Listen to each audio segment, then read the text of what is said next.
Unlocked is brought to you by Invincible, a program designed to unlock the potential of people and teams inside your organization. Join companies like Pfizer, Delta, the CDC, Google, and Chick-fil-A, and others in over 116 countries that are currently using this program to increase productivity and develop healthy cultures. Access hundreds of hours of content that is accessible anytime, anywhere. And finally, use real-time data to understand the health of every team inside your organization, which teams are performing and which ones aren't. Then understand the why behind that performance. Get free access to Invincible for 30 days by visiting www.giant.tv/30days. Hello, welcome to another episode of Unlocked. Today we are talking about unlocking the potential of people in the creative agency world in order to unlock the potential of our organizations and those agencies. I've got Jason Sperling on the call. Jason comes from the world of creative agencies. I come from the world of creative agencies, so I loved this conversation. There's a lot of back and forth going on here and a lot of seeing eye to eye about the current issues that we have as far as leadership's concerned inside of agency life. Jason is the Global Executive Creative Director of Facebook Reality Labs. Yes, the Facebook. He'll tell you a little bit about what that department of Facebook does. So we'll talk about that at the beginning of the interview.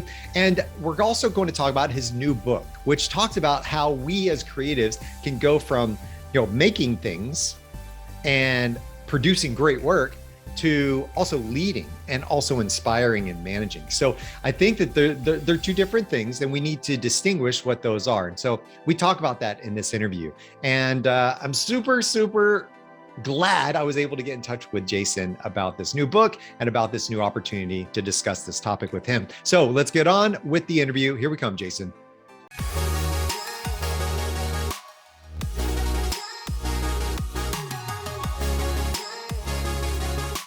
All right, Jason, welcome to the show, man. It's so good to have you. Thank you for having me, Scott. Appreciate it. Yeah, I don't get a chance to interview people from my world, meaning the creative industry, too often. So I'm really excited about this, and I'm very excited about your book that we're going to talk about in just a minute. That's coming out. But give us a little bit of background on how you landed at Facebook Reality Labs. What's your role? What's your kind of your history leading up to kind of the point of where you're at right now in your life? I grew up in a lower middle income neighborhood, just a small, slight of build little boy. Oh no, you want more of a present day. I mean, hey man, we could just go ahead and roll this for like 2 hours. I'm cool with that too. So I've worked in really marketing and advertising for since I went to grad school for art, and I've worked on the agency side for all of that. And just this last October during COVID, I took a job working on the other side of things for Facebook's experimental, but not really, it used to be experimental division. Now it's more of their hardware. So Oculus VR, some new AR products, a lot of exciting things that they NDA you for and threaten your job. So a lot of cool stuff to be a part of and to help put out there in the world. Very cool. So you're doing some breakthrough stuff. You've done some breakthrough stuff in your career, maybe not knowing that you were doing breakthrough stuff, working on Apple campaigns, Mac versus PC, launching iPhones, launching iPads. And you're like, oh, okay, this is a cool little device, not knowing that it's going to change the face of the world. And maybe potentially some of these other things you're working on now with Facebook will change the face of the world, but your eyes are a little bit more open now, right? I mean, if anything, it was the lure of the job, realizing that I worked at Media Arts Lab on Apple's marketing back when they were launching iPhone and iPad, you saw the devices and you said, oh my God, these are really, really amazing. And then as you saw them start to become adopted and developers start to think against them and find, amazing use cases and how they can be used in the world, you realize, oh my God, this is going to be culture defining, world changing stuff. And it has been. VR and the promises, I think it's been decades since VR has been promised as like the next big frontier. Recently Mark Zuckerberg talked about this idea of a metaverse where we all have our real selves and our virtual selves, and that we live in AR form, or I'm sorry, in avatar form within these virtual worlds. And you can see it playing out now with NFTs and some of these things that are happening. VR right now is it's neat. I feel a little bit like whereas I was on the ground floor with iPhone, here I feel like I in October when I took the job, it was like the line, people waiting for 2 weeks to get into Star Wars, right, to watch Star Wars. And they've been sitting there for weeks, and then suddenly it's an hour before showtime, and I walk up and I'm like, Bob, hey, mind if I go in with you? And I feel like the promise has been there, the idea of it and what it could be, and then just recently it really has come to fruition. There's games are amazing and at the level of like a PlayStation, Xbox now. You've got people doing fitness with it.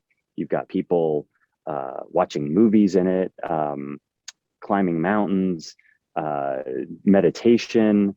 You can watch live sports, live concerts. I mean, it really is pretty breathtaking when you use VR. And I think it's going to be around for a long, long time. And hopefully in great ways, positive ways, where we aren't just retreating to VR because our world is not where it should be, a la Ready Player One, but it's more of how does VR make it better? And while we can hang out with our friends in the real world, we can also jump into the virtual world and mingle with people around the world, and actually have a physical presence together. Yeah, it's pretty amazing. I have a friend that works at a company called The Void in Salt Lake City, and they just came out. They just launched a new product, new experience where it's the flying squirrel suit, and jumping off a cliff and actually flying, right? And you like actually jump off a ledge and it kind of catches you, and you kind of like just surf through this crazy experience. And I was there years ago when an experiment, it would just blew my mind, right? Just looking off a cliff, like my brain was like freaking out, So it was quite amazing. So let's transition this a little bit. Okay. Because because you're on the frontier of things. You've been on the frontier of some pretty amazing things, and you're doing that now at Facebook. I believe, from my standpoint, being in the creative industry, having worked for people in the creative leaders, being a creative leader, running an agency for years, that you're on the frontier of something else. And that is redefining and establishing what it means to be a leader in the creative industry. And I have my own opinions about that, but your new book, Creative Directions, is all about that, right? How do you move from being this talent, this creative talent, into a creative leader? Because a lot of people in our industry do that, right? They come out of school, they work for an agency, and then they eventually either start their own, right, agency, go partner with somebody else and start an agency. Like, that's kind of been the way that it's happened, especially with the graphic design discipline, right? But they become leaders in some way, shape, or form, but they don't go to MBA courses, right, that teaches leadership development. They don't do these leadership seminars, and leaders, they don't, we don't do that in the creative industry. But your book is on the frontier, I believe, of trying to shape that. So why did you even write this in the first place? What sparked in you that was like, hold on a second, I've got to write this book? It's a few things. At the time, I was working at an agency called RPA in Santa Monica, Los Angeles. I was going to a few different conferences and creative conferences, creative themed, and the theme was seemed to be a constant drumbeat, which was like, I'm expected to be a great leader, and I'm not given any preparation. One woman on a panel, I remember saying, you get better management training in a fast food restaurant than you do in an advertising agency. And in a lot of ways that's true. And then, I went from Media Arts Lab working on Apple to RPA running Honda. And a lot of that had to do with, trying to find healthy organizations that were, helping mold leaders and helping, give them, I think, the right skills to do their jobs well. But it is an inherent problem. We're oftentimes told, hey, you did a fantastic job and you absolutely did amazing work as a creator. So therefore we're going to make you a manager as a reward. So you did this one thing amazing, and now we're going to have you do this completely different thing because you did the other thing so great. And we have no idea if you can actually do the other thing. A lot of us, we start out, we're doing our craft. We're often doing it alone. We're inside of our heads. We're not necessarily part of we don't subscribe to the bigger sort of office culture. And a lot of what being a manager is and being a leader is, a lot more responsible, a lot more sort of rational versus the irrational world that we live in as creators. It is, turning the spotlight on the people that you work with, and the people that work for you. As a creator, it's about putting the spotlight on yourself and trying to break through. There are a lot of things that are incongruous with the two types of roles. And then the training is on top of that, not great. And so what I've seen throughout my career is a lot of ill-equipped leaders who don't necessarily have the skills, who aren't passing them on. It's sort of a vicious cycle. So it was a collection of experience. It felt like after looking around at leadership books and realizing, shoot, nothing is really talking to someone like me, that there was a space for this. And I've always felt like, if you can find that space and do something that feels different, that breaks through, it's worthwhile. Right on. I'm in full agreement with what you're saying. I went to plenty of conferences where it was mostly some of the ones that I went to, right, never even mentioned the word leadership, right? Never even mentioned the fact that, hey, you are going to be in charge of this, and it's not, you can be great designers. You design this great poster, you design this great packaging, you design, this great ad campaign or whatever you did, right? But what about the people that we are in charge of building? What is the vibe with them? Are we creating, we create great external things that people go, ooh, and ah, and that's really brilliant. And they laugh. But are we also creating the same feeling within our organizations and our agencies with the people saying, ooh, and ah, that's fantastic what you've done for me, right? Well, you've built me up as a person. You've empowered me. I can tell that you are for me as a person and my hopes and dreams of achieving greatness, right? And in my industry, not just looking for the next award, right? Not just looking for the next trophy or the next plaque or the next recognition we can put on our wall, but about like, what are the who are the people that we're impacting internally, not just externally. Yeah, 100%. And another aspect to that is turning, and one of the sort of points is like, hey, it's trading the spotlight for flashlights and actually providing those flashlights.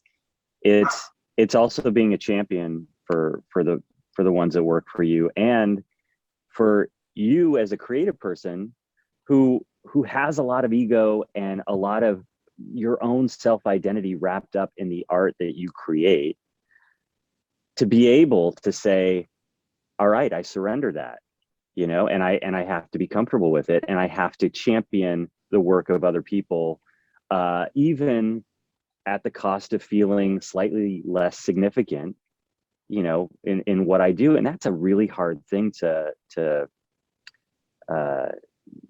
come to terms with. And you see a lot of creative people who will oftentimes unnecessarily insert themselves into the process or pitch against their teams and champion in their own work, because they're really insecure with who they are in this role and can't reconcile that I'm the manager and I need to help these guys get the fulfillment and the advancement and the things they need in their career to succeed.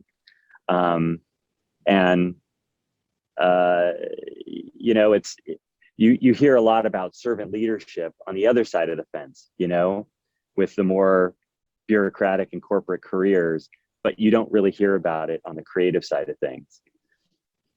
Not at all. And I love what you said about this type of ego that goes into the creative. It's almost ingrained in us a little bit, right? Through school and through the culture of what it is.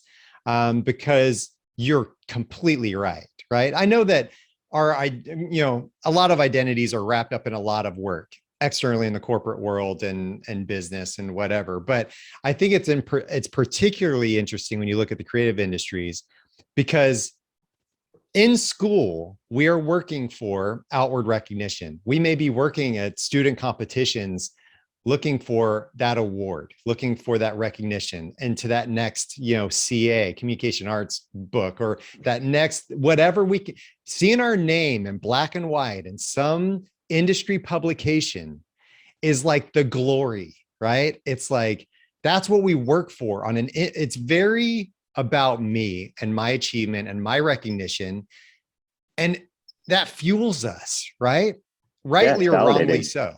Right. It fuels us and we're so into it. And that's what it was for years for me. I was like, oh, getting that next awards book. And we used to document all of our awards and show them to everybody. And then something happened when I turned 40. I had like this mid-career crisis. And I was like, nobody cares that much.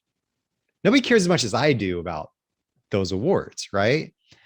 And they're short-lived. Unless you're Mac PC person, right? Ad person. So I'll say they'll go down in history. So, but what I'm saying is that those are short-lived. The impact I make on people, the impact I have on my employees, the impact I have on my partners, the people that are working with me will last for decades, right? That's the impact that's going to go on. The legacy I'm going to leave behind is not Skot. Oh, he got into that, annual report black book, thing 3 times. It was Skot made an impact on me for the rest of my life. Yeah, I think there's a lot of truth in that. But I will say that the truth is there's still a lot of professions that success is driven by recognition. Right. And a lot of commercial recognition. Sure. So, it's still it's recognizing that Skot at 40 or Jason at another mature age is, it's not necessarily about our personal recognition, but understanding that for someone younger, it might still be. Mm-hmm. It might still be what they care about. And honestly, if that is what's going to get them to the next level of their career, and if that is what's going to get them feeling the same sort of fulfillment that you felt at that age, or if that's going to get them the longevity that all of us fear as creative people, then fantastic. I want to get that for you, or I want to help you get that.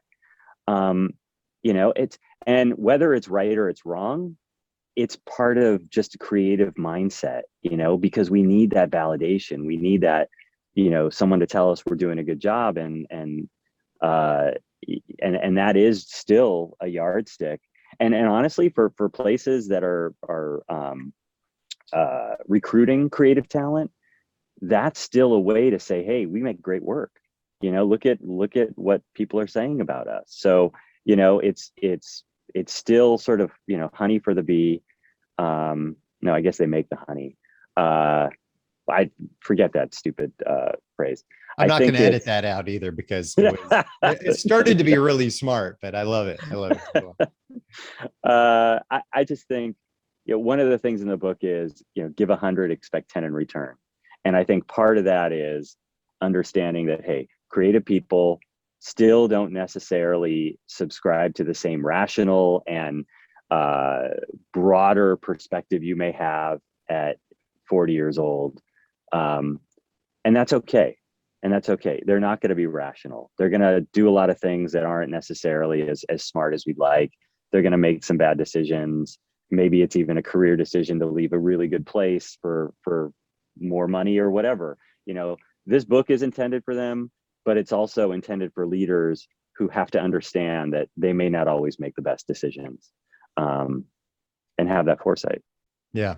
And I going back to what you said, about, people in the different stages of their career and life. Absolutely. Those things fueled me. Right. And they made me passionate about my career and about my industry and about what I was doing. And I think that helped make me a good designer, right? Coming up and doing what I'm doing. And I still wanted to do great work forever, because my name is still wrapped up on that, right? Wrapped up in that. But I guess the maturity came in, and I said, my name is also wrapped up in the impact I have on these people, right? Yep. And I'm not willing to burn bridges in order to make great work, right? Like, it's not either or to me.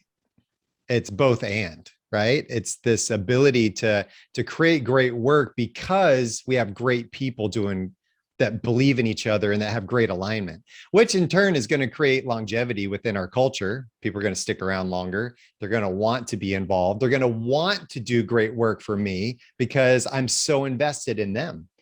And they see that and they recognize that. And that's where the power of leadership really comes in.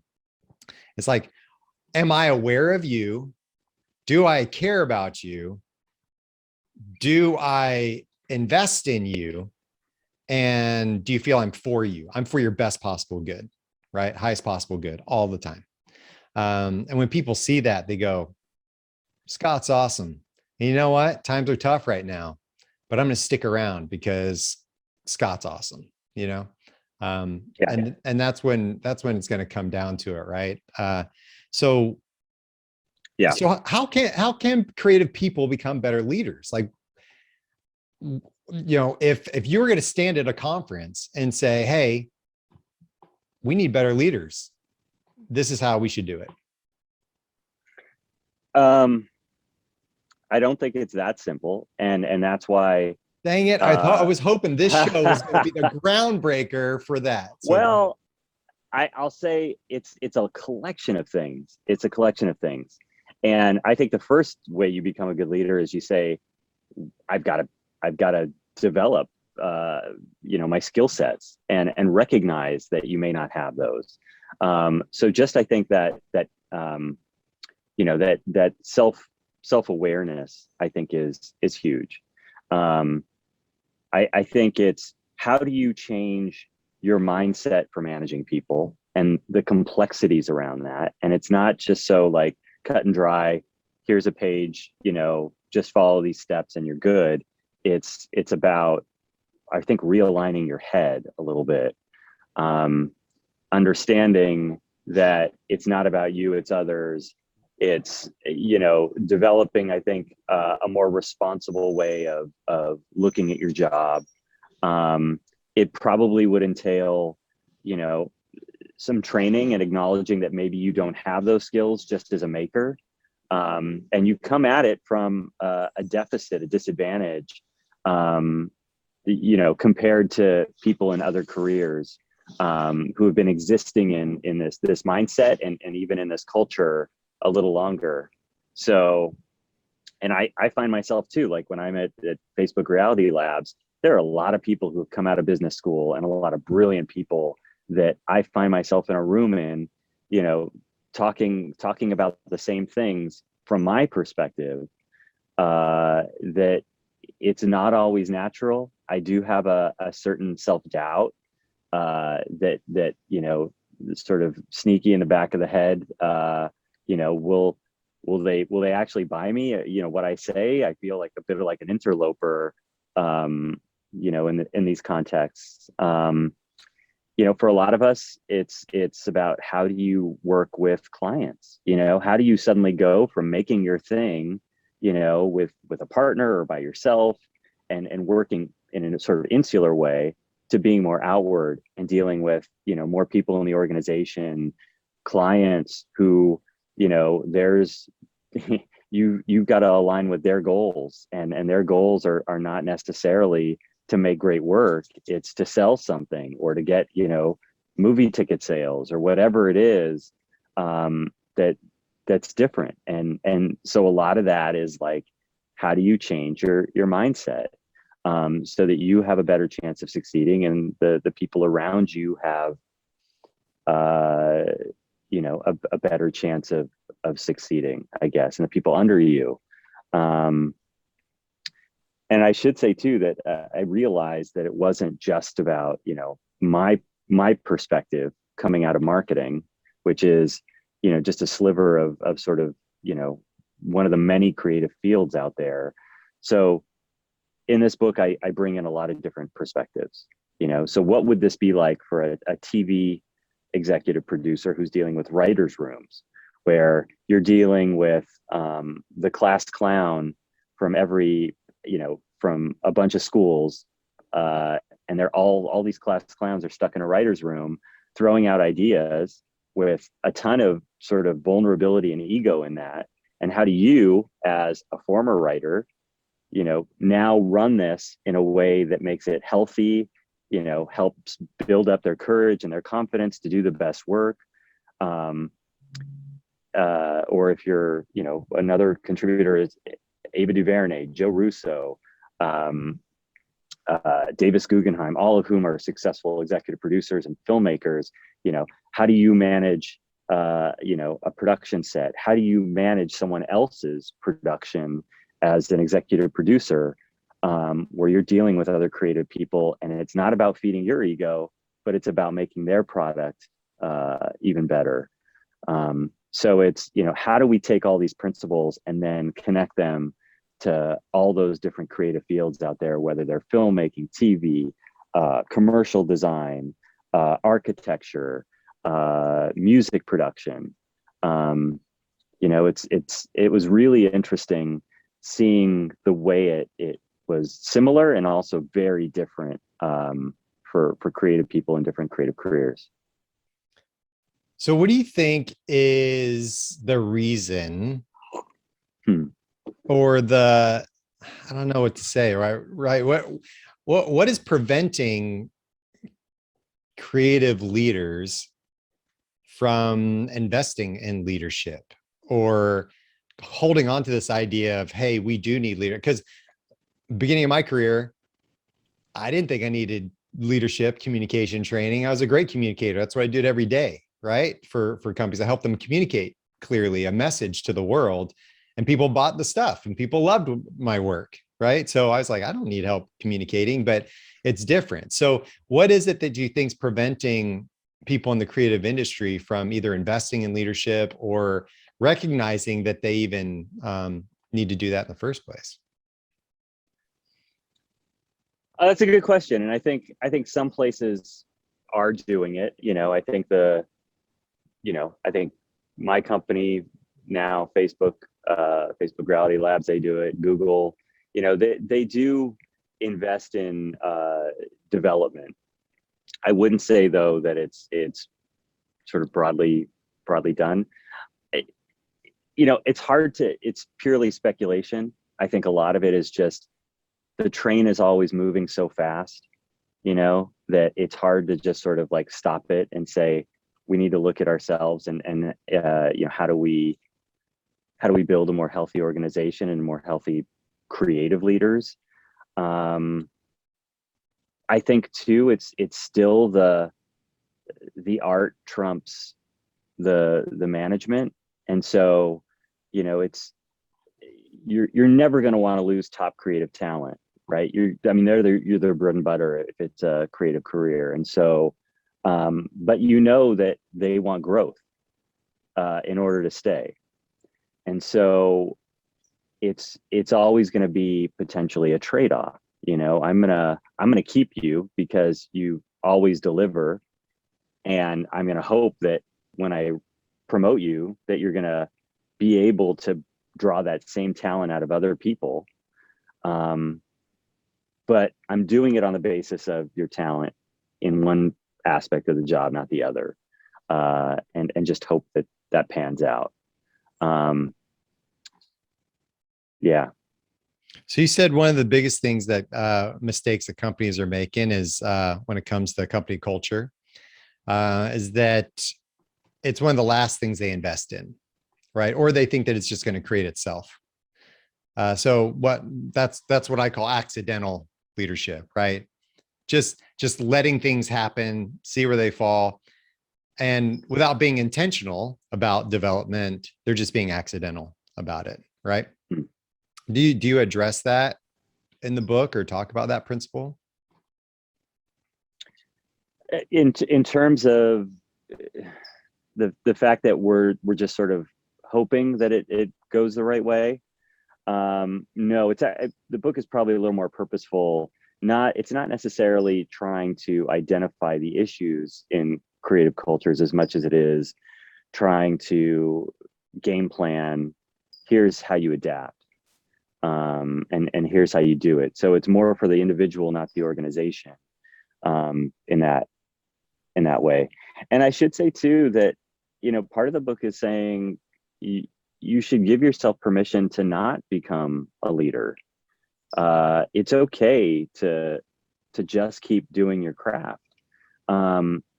If you don't have the inclination or the skill set, don't just chase the sort of the dollars, the titles, or perhaps the assumed career trajectory in order to do it, because it's only going to result in harmful behavior, potentially affecting careers of younger creative people below you or the success of a company. And I think that's part of the problem too. And there's a few people in the book who talk about people within their own organizations who they said self-identified as, I want to stay a maker, I don't want to manage people. And they have to figure out ways to support and grow this person in that role and not as a manager. So it's almost like veering from the timeline a little bit and telling makers, hey, it's okay, and how here people have done it, and then telling organizations, you need to figure out ways to cultivate people in those roles, and potentially not just say, all right, here's the path. You've done phenomenal. You've won all your awards. You've brought us fame and acclaim, and everybody wants to come work here because of the work you've made. And so here's 10 people that you have to manage. And instead of, hanging out in a coffee house, coming up with ideas, we want you in client meetings from 9 to 5. There was a guy that I worked with at Media Arts Lab. He later came with me over to my next agency, RPA, and he was a brilliant writer, Pete Fiegel. And so at Media Arts Lab, he was a writer. He came over to RPA and he led a group for farmers insurance. And and so it was so, he went from being that crazy guy with the crazy ideas. Maybe he was at work that day, or maybe he was sitting in his house in Silver Lake on his doorstep, just typing away on his keyboard, to a guy that was wearing suit jackets and going to these meetings with these insurance folks and doing it all day long. And you just watched as his persona just changed over the course of time. And we used to jokingly call him, what do we call him? Like khaki pants Pete or something, because he had changed so much. And that was his persona. It was just, I'm going to wear a costume every day. And in fact, I'm going to wear almost like a headspace costume to just try and get through this world. Anyway, he quit after about 6 months of that and went back to Apple, where he doesn't manage anyone. He's just a writer. And I think that that's important. As leaders, if I'm fighting for your highest possible good, right? Not my highest possible good, but yours, then I'm going to understand that, right? I'm going to say, what is the vision for your life? What are your hopes and dreams? What are you good at? And how can I help you achieve that thing? Whatever it is. Is it taking my job? Maybe it is, right? Maybe you want to take my job one day, right? But I'm still there to invest in you, to give you the tools and the things that you need in order to achieve whatever it is you're trying to achieve. Once people 100%. know that, again, I'm for you, not I'm for myself or against you, that is when true loyalty, true influence comes. And that's when people become invested. And that's when people stay for the long haul, right? Putting khaki pants Pete, it's like crushed his soul. And it was just like, what was the leader thinking in that point, going, oh, that'd be a great idea. We'll go ahead and do this. And maybe it's just an experiment. Maybe Pete wanted to try that experiment. I don't know what it was, right? But recognizing that as a leader is really important in investing in your people. Yeah.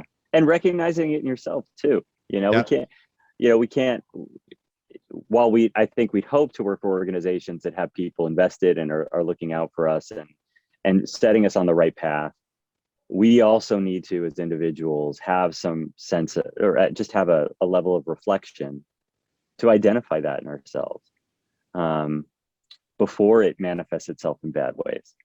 Before we start, competing against our own teams in coming up with ideas for a big pitch, because we can't necessarily come to terms with not being the creator, with not being in the spotlight, with not getting the award or having someone pat us on the back and saying brilliant idea. So we need to have that self-awareness and understand what's right for ourselves and what's wrong, and do we like that role? Does it feel right for us? Well said. People that want your book, how they get a hold of it? If you have a real bookstore in your neighborhood, please buy it there. If you don't, there's this other place called Amazon.com, www.amazon.com. And I believe they have books there. I'll check that out one day. Yeah, I think I've heard of it. That's cool. Okay, awesome, man. I appreciate the wisdom you've brought to the show today, and I appreciate the platform. Hey, it's what it's for, right? I want to have awesome conversations with awesome people, and I think, again, this is one of the first times I've brought someone from my world in the creative industry onto the show, and I really love what you've said. I agree with you on all fronts. And I hope that we can help shift and change some of the mindsets within our industry to understand how important this is as we lead ourselves and lead others into the future. So very cool. Thank you for being on the show. Any last words? Well, I should say the book is called Creative Directions. And I can't thank you enough. It's been great. You're right. It's been a great conversation. Great to talk to I think, a very like-minded individual. Yeah, thank you. Thank you for having me. Really good insights there from Jason. I hope that all of you out there, whether you run an agency or not, this applies, right? This principle, this concept of owning and learning a trade. Okay, we become really good at that trade. And whatever it is, accounting, it could be, IT, it could be anything, right? But we get really good at that thing. And then because we're so good at it, upper leadership says, oh, you're good at that thing. Let's make you a manager over all these people. And then they can learn what you've learned and be good at that thing. But here is the issue, right? I may not be great in that leadership role. That may not be my thing, okay? My thing is creation. My thing is ideating and producing great work, not necessarily leading other people, inspiring other people, mentoring other people in that sense to also produce the great work, right? It's understanding our roles, understanding our strengths, understanding also the people on our team and what they value and also what they want for the rest of their lives. Do we know that we are for them? Okay. Do they know that we are for them? There are two different questions there that you need to address. So again, this doesn't just apply to agency life. This applies to everyone. And I hope that you'll take some of these words to heart as you think more about your internal team, about what they want for themselves as well as what you want for them. And how do you continue to invest in them to make sure they become loyal, I guess, brand advocates of you, and not just the company, but you as a leader, as a person, as an individual, that they're talking about you in the long term because you made that kind of impact on them. So if you want to find out more about me, you can go to skotwaldron.com. I've got a lot of interviews there and some other resources about what I do. Also go to YouTube, like, subscribe, comment, all those things. And I would love to hear from you there.